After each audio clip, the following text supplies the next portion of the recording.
جو نا گونجتی ہے نا، یہ نہیں ہونا چاہیے، سادہ کرنا۔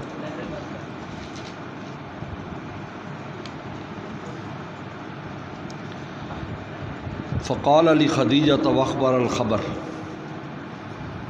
پیغمبر السلام نے حضرت خدیجہ کو بات بتائی، واخبر الخبر، پوری خبر بتائی آپ کو۔ لقد خشیت علی نفسی، کہ میں اپنے جان پر ڈر گیا تھا۔ یہ بات سمجھنے والی ہے، یہ بہت اہم بات ہے۔ یہ وہ چیز ہے جس کی وجہ سے شیعہ حضرات یہ دلیل بناتے ہیں کہ پیغمبر سلام کو اپنی نبوت کا یقین نہیں ہوا تھا۔ یہ جملہ ہے لقد خشیت علی نفسی، اس جملے کو سمجھیں آپ لوگ۔ اور ہمارے لوگوں میں سے علامہ شبلی نعمانی، جن کی سیرت کی بڑی مشہور کتاب ہے، انہوں نے بھی یہاں پر ان سے بھی خطا ہوئی، اور انہوں نے کہا کہ پیغمبر سلام نے فرشتے کو نہیں پہچانا۔ اس لیے شیعہ حضرات کہتے ہیں کہ اصل میں وہی حضرت علی کے پاس آنی تھی، اور وہ آپ ادھر ادھر نہ دیکھو میاں، ادھر میں تو دیکھا کوئٹہ والے، ادھر ادھر دیکھتا ہے، تیرا دماغ غائب رہتا ہے، ادھر متوجہ ہو۔ آپ دوسرے استادوں پر قیاس نہ کرنا، میں دل میں بھی جھانک لیتا ہوں۔ اچھا، تو لقد خشیت علی نفسی، تو شیعہ حضرات کہتے ہیں کہ پیغمبر سلام نے فرشتے کو نہیں پہچانا۔ اس جملے کا مطلب کیا ہے؟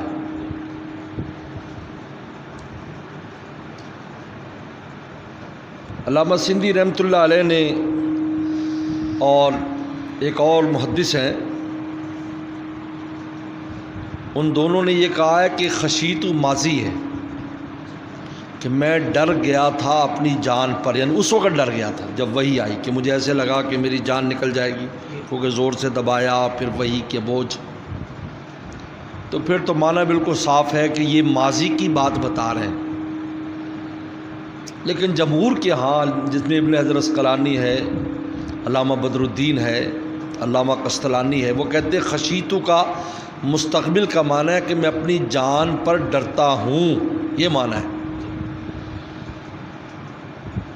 اس سے وہ کہتے ہیں کہ میں اپنی جان پر ڈرتا ہوں، اس کا مطلب ہے کہ ان کو نہیں پتہ چلا کہ وہ کون تھا یا کیا تھا، یا جن تھا، فرشتہ تھا، تو مجھے ڈر لگتا ہے بھی ایسا واقعہ میرے ساتھ آئندہ پیش آئے گا تو پتہ نہیں کیا ہوگا۔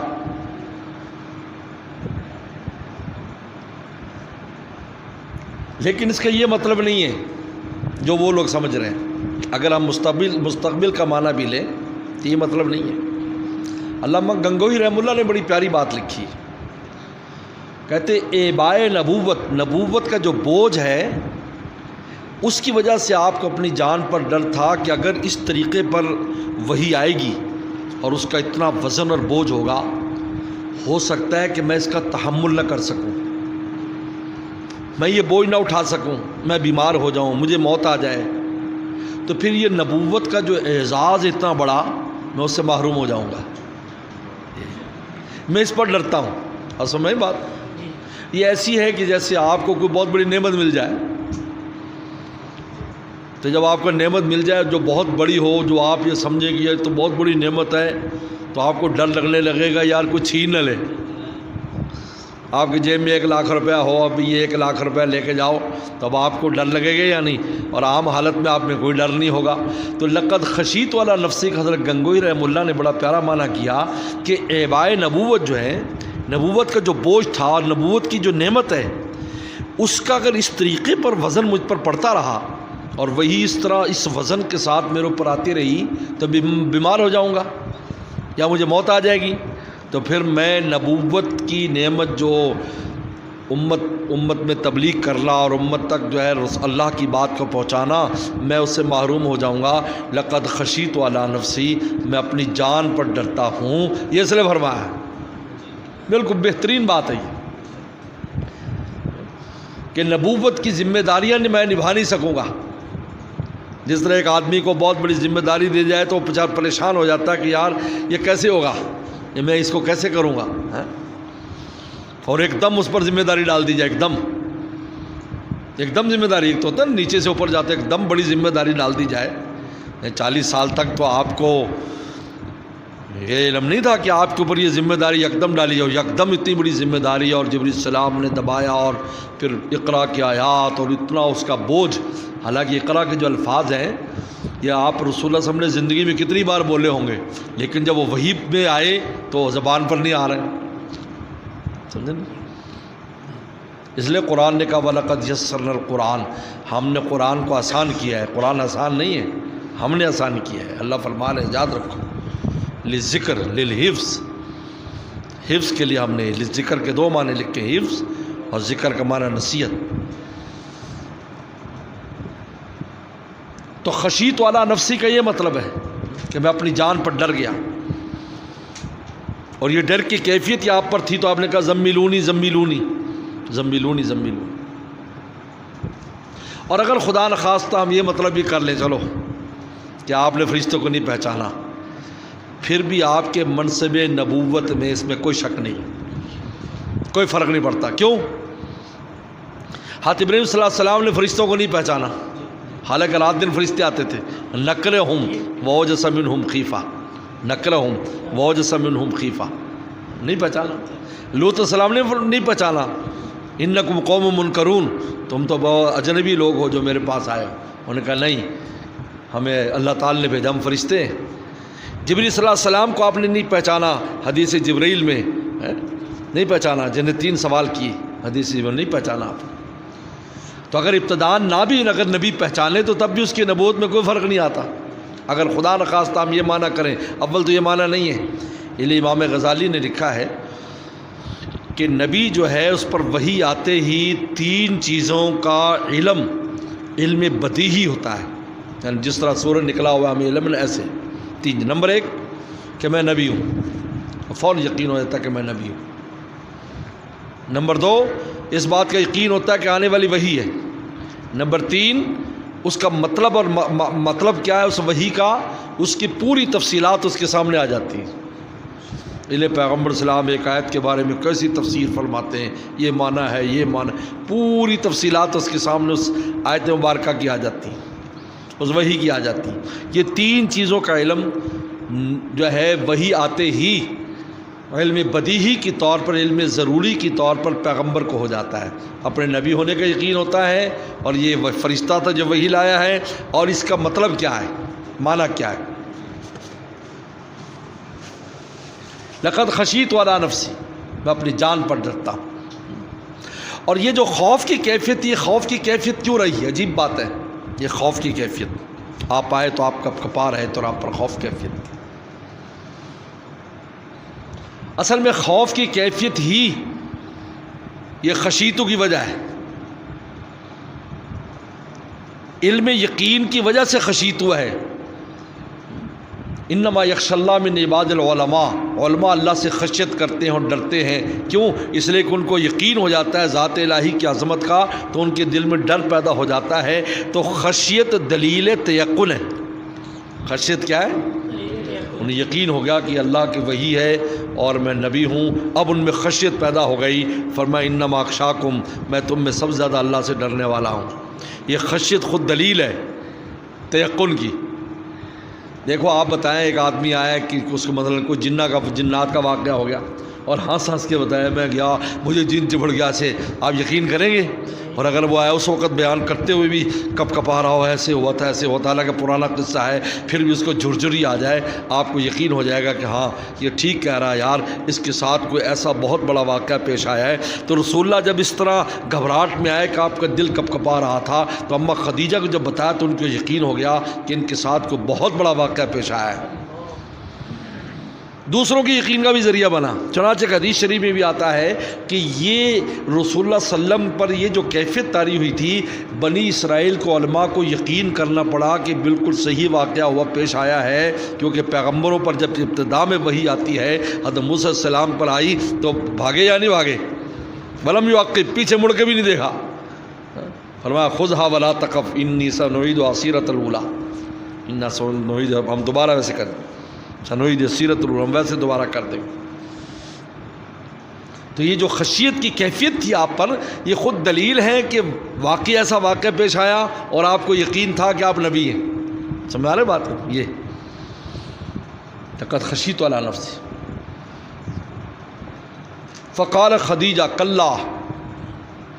اچھا دیکھو، لقد خشیت کا نفس کے جو میں نے معنی کیا ہے کہ میں نبوت کی ذمہ داریاں پوری نہ کر پاؤں گا، مجھے ڈر ہے، کیونکہ اس طرح وحی کا بوجھ پڑا تو میں تو بیمار ہو جاؤں گا یا فوت ہو جاؤں گا، تو میں اس نعمت سے محروم ہو جاؤں گا نبوت کی، میں کام نہیں کر سکوں گا. تو اماں کہہ رہی ہیں، اماں تسلی دے رہی، عقلی تسلی. عجیب بات ہے، کہتے ہیں حضرت خدیجہ بہت یعنی سب سے عقل مند عورت تھی عورتوں میں، اس لیے تسلی رسول کیا دے رہی، کلا واللہ لا یخزیک اللہ ابدا، اللہ آپ کو ہرگز ذلیل نہیں فرمائیں گے، رسوا نہیں فرمائیں گے. اب اماں کی تسلی اور یہ معنی دیکھو تو آپس میں جوڑ لگتا ہے کہ آپ لقد خشیت علی نفسی، کہ میں نبوت کی ذمہ داریاں پوری نہ کرنے پر ڈرتا ہوں. تو فرمایا اللہ آپ کو رسوا نہیں کریں گے، آپ بالکل فکر نہ کریں، یعنی اللہ کی تائید آپ کو حاصل رہے گی. آپ بتاؤ یہ دونوں کا جوڑ لگتا ہے یا نہیں لگتا ہے؟ اور اگر یہ معنی کیا جائے کہ پتہ نہیں وہ کون تھا، مجھے ڈر ہے، پتہ نہیں جن تھا، پتہ نہیں کون تھا ہے، اور وہ کہتے نہیں اللہ آپ کو رسوا نہیں کریں گے، تو یہ جوڑ ہی نہیں لگتا ہے. اس کا جوڑ تو تب لگتا ہے کہ وہ جیسے کسی کہا جائے کہ بھائی وہ کہے یار میں کیسے کروں، تو بہت بڑی ذمہ داری ہے، تو دوسرا کیا کہ نہیں آپ میں جو نا ہے، ایسا بات نہیں، آپ اہل علم ہے، یہ ہے وہ ہے، ایسا حوصلہ دیتے یا نہیں دیتے؟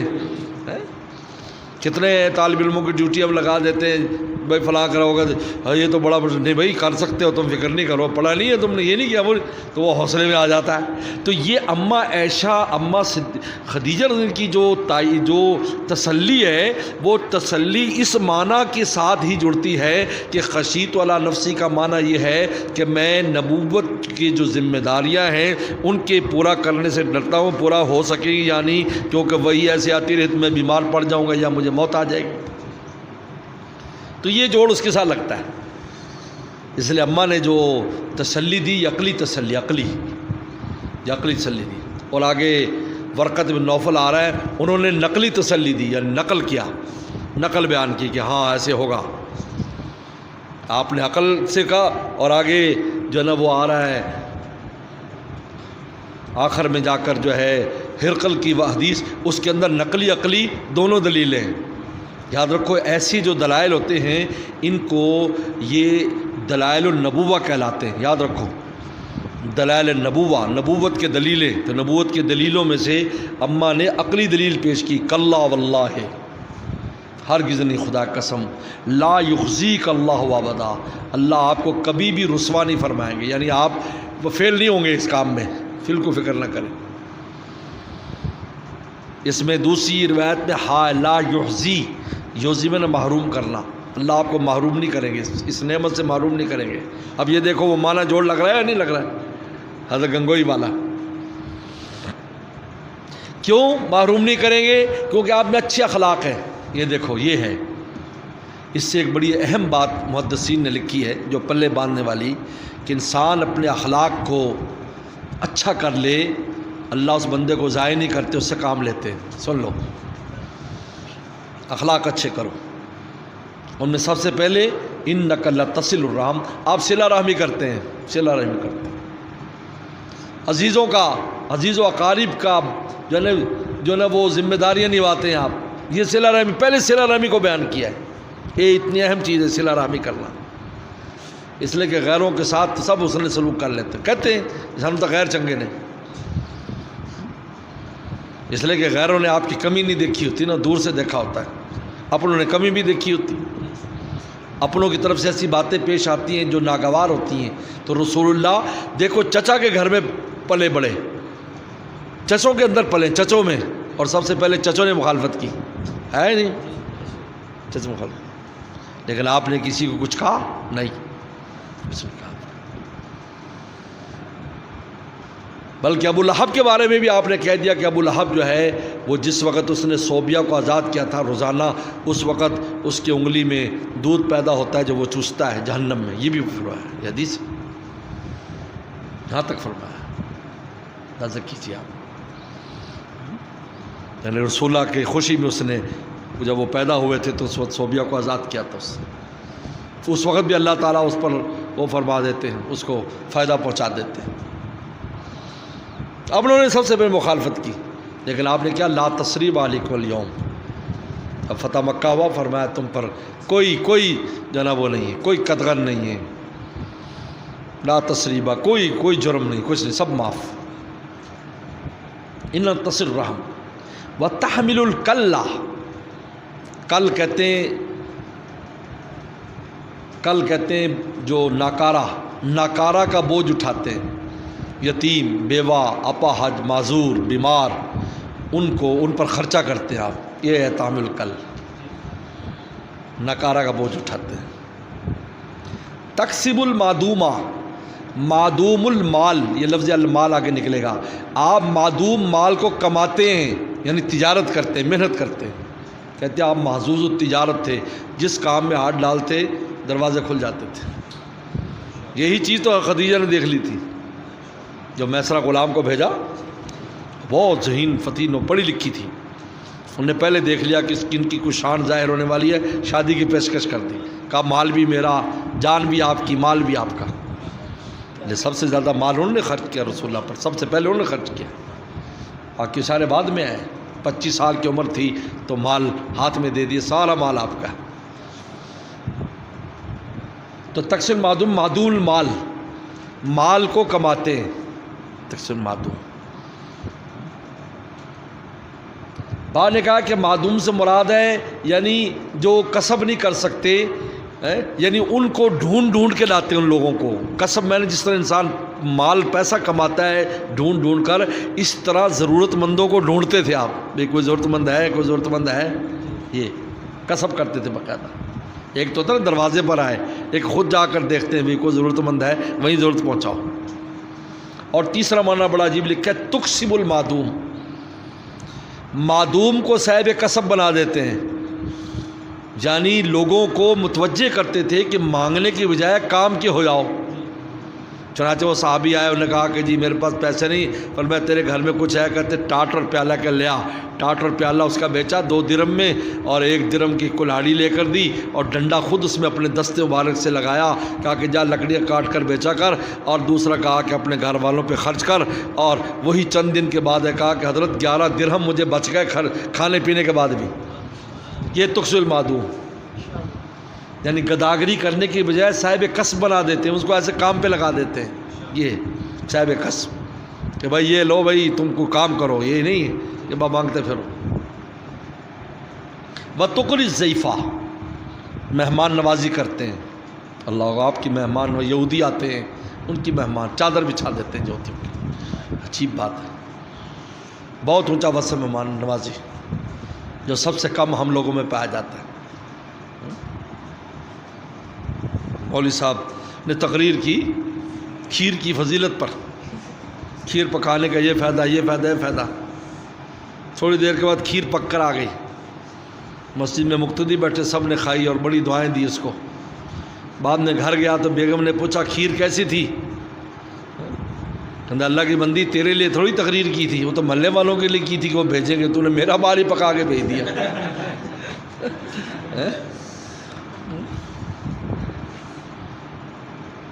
یہ بہت اونچا وصف ہے مہمان نوازی کرنا، یاد رکھو.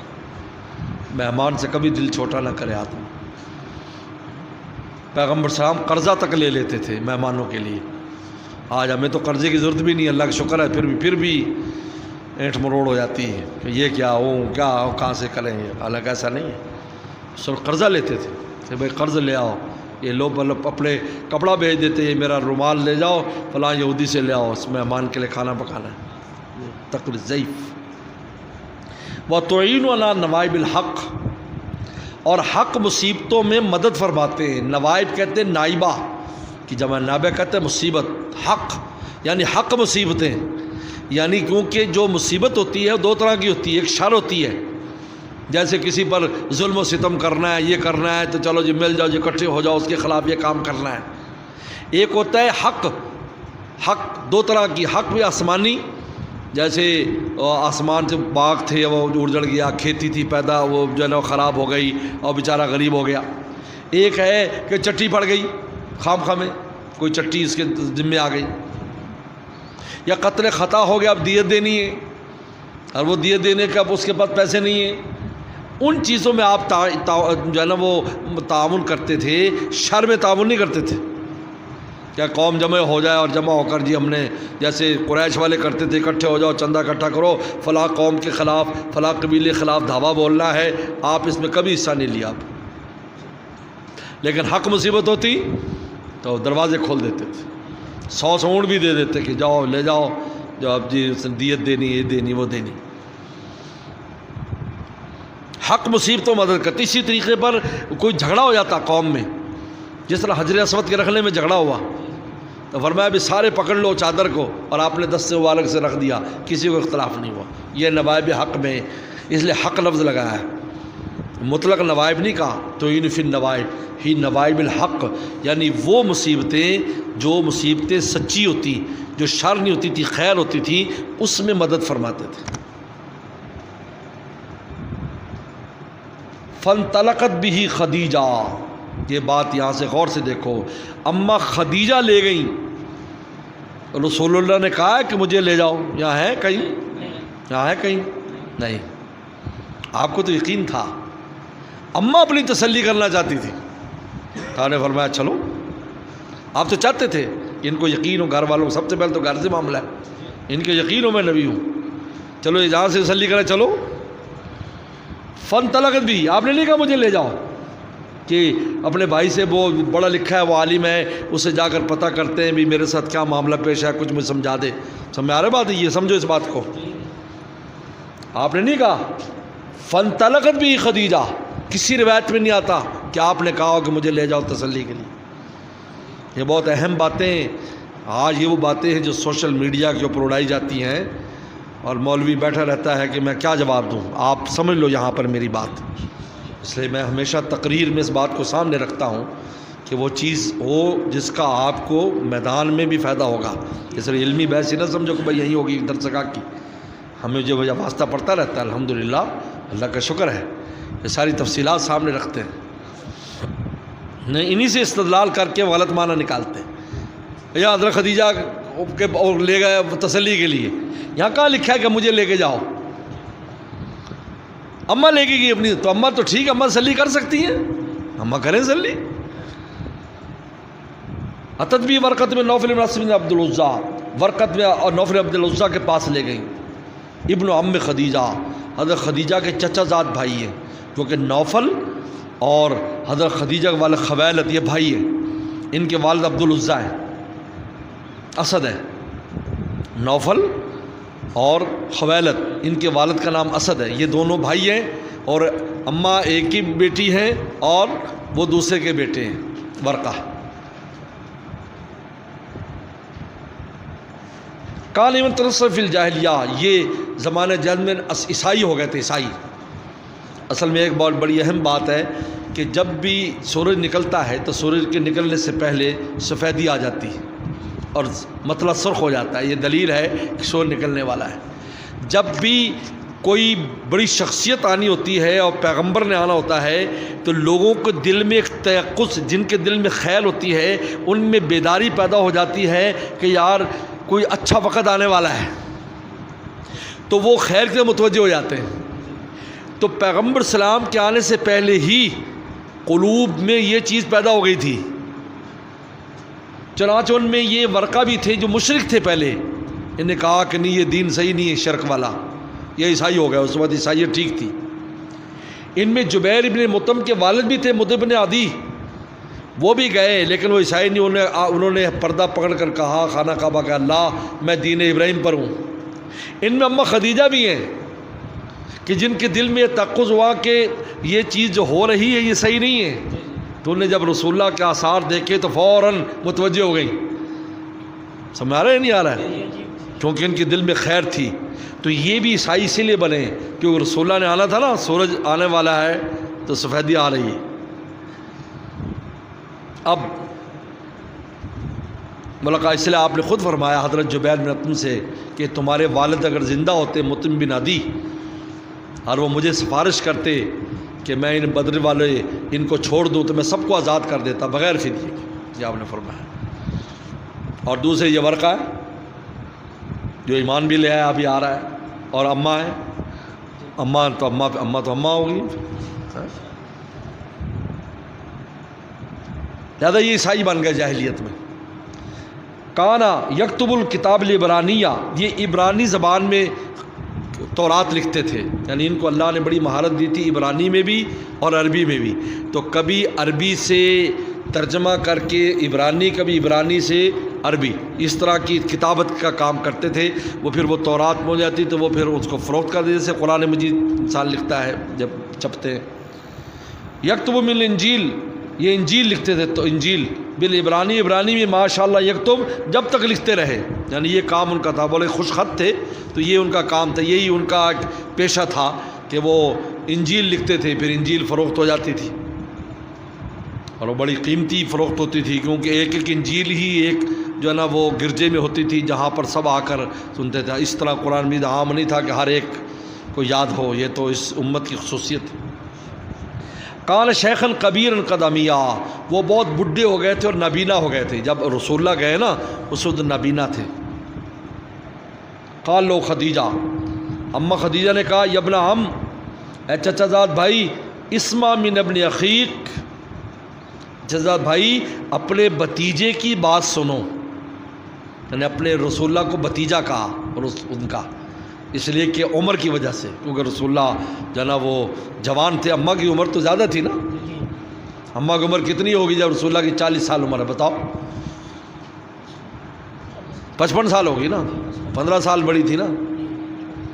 تو 55 سال تو ان کو تو بھائی کہا، کیونکہ وہ بھی بڈھے تھے، وہ بھی بوڑھیا تھی. لیکن آپ کو کہا کہ یہ اپنے بھتیجے سے، کیونکہ جوان جو ہوتا ہے تو بڈھا آدمی کو چاچا کہتا ہے، وہ اس کو بھتیجا کہتے ہیں کہ بھتیجے سے سنو.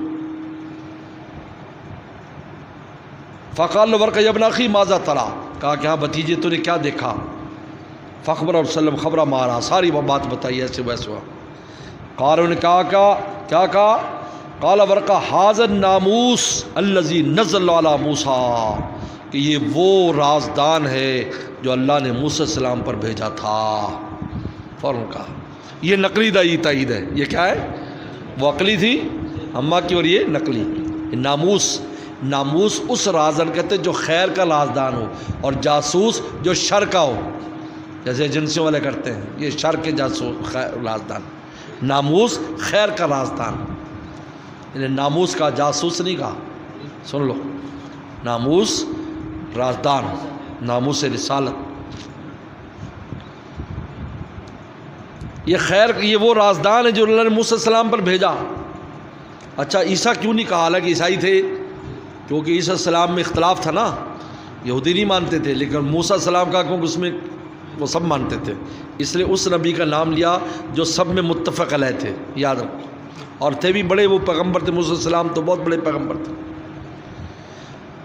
یا لیتنی فیہا جزن، کاش کہ میں اس وقت جوان ہوتا. جزعن، ویسے جزع کہتے 4 سال کا اونٹ جو بالکل تکڑا ہوتا ہے. کاش میں اس وقت جوان ہوتا. یا لیتنی اکون حیاً، کاش کہ میں زندہ ہوتا. اذ یخرجک قومک، جب آپ کی قوم آپ کو نکالے گی. سو میں جوان ہوتا کاش. رسول اللہ تصور بھی نہیں کر سکتے اس بات کا، کیونکہ صادق الامین، صادق الامین، صادق الامین، ہر طرف یہ نعرے لگتے تھے. آپ کو حیرت ہوئی. قال وسلم ابا مخرجیہم، کیا مجھے نکالیں گے یہ لوگ، یہ مکہ والے جو گھر گھر میں میری جو ہے نا وہ امانت ہو جو ہے، اور اس کی امانت کا بیان ہے، صداقت کا بیان ہے، ہر جگہ مجھے صادق الامین کہتے، مجھے نکالیں گے. اب وہ چونکہ عالم تھے نا، اب وہ نقلی باتیں کر رہے ہیں. قال نام، کہا ہاں. لم یات رجل قط مثل ما جئت به، کہا کہ نہیں لایا کوئی آدمی ایسی چیز جو تو لے کر آیا، الا عودیہ، مگر اس سے دشمنی کی گئی. یعنی جب بھی کوئی حق بات لایا ہے لوگ اس کے دشمن ہو گئے. کذالک جعلنا لکل نبی عدوا من الشیاطین والجن، ہم نے ہر نبی کے اس طرح ہر نبی کے ساتھ دشمن تھے، انسانوں میں بھی اور جنوں میں بھی.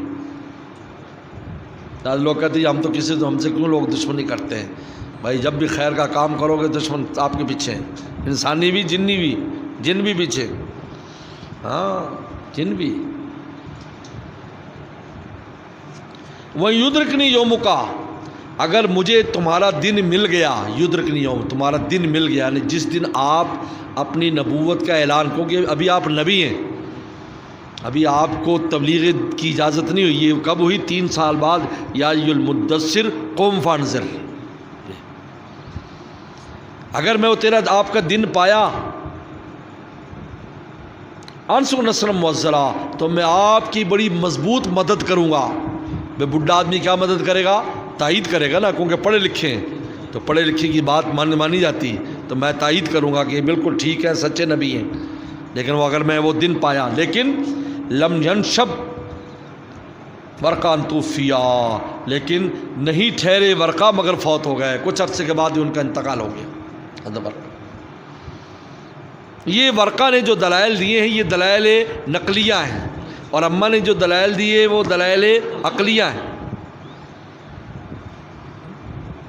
اب ان کا کیا انجام ہوا ورقہ کا؟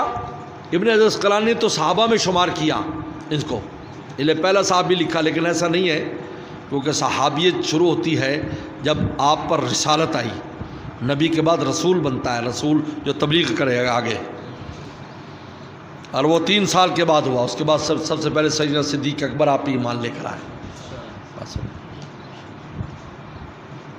لیکن آپ نے پیغمبر صلی اللہ علیہ وسلم نے کہا میں نے خواب دیکھا، ورقہ کو خواب میں دیکھا سفید لباس میں، فرمایا یہ جنتیوں کا لباس ہے۔ آپ نے جنتی ہونے کی بشارت دی ہے ان کی، جو جنتی ہیں، رسول اللہ کی تائید کر دی انہوں نے، مدد کا وعدہ بھی کیا میں ایسے کر دوں گا۔ لیکن چونکہ آپ پر ابھی آپ کو تبلیغ دین کی اجازت نہیں تھی ہوئی کہ آپ پر ایمان لانے کی اور اس کی، لہذا اس لیے صحابہ میں شمار نہیں کر سکتے۔ وَفَطَرَ الْوَحْيُ، وہی منقطع ہو گئی، فطرہ فطور سے، فطور میں سست ہونا، وہی منقطع ہو گئی۔ کتنے سال منقطع؟ بعد نے کہا 3 سال، بعد نے کہا 2.5 سال، بعد نے کہا 6 مہینے، لیکن 3 سال کی روایت اور 2.5 سال والی صحیح ہے کہ 2.5 یا 3 سال تک وہی نہیں آئی، یاد رکھو، 2.5-3 سال تک آپ پر وہی نہیں آئی۔ آپ کو سمجھ میں آتی یہاں تک؟ سنا آپ لوگ تکرار تو رونے کے بند کر دو، آپ لوگ تکرار نہیں کرتے ہو رات کو، ہے بولو؟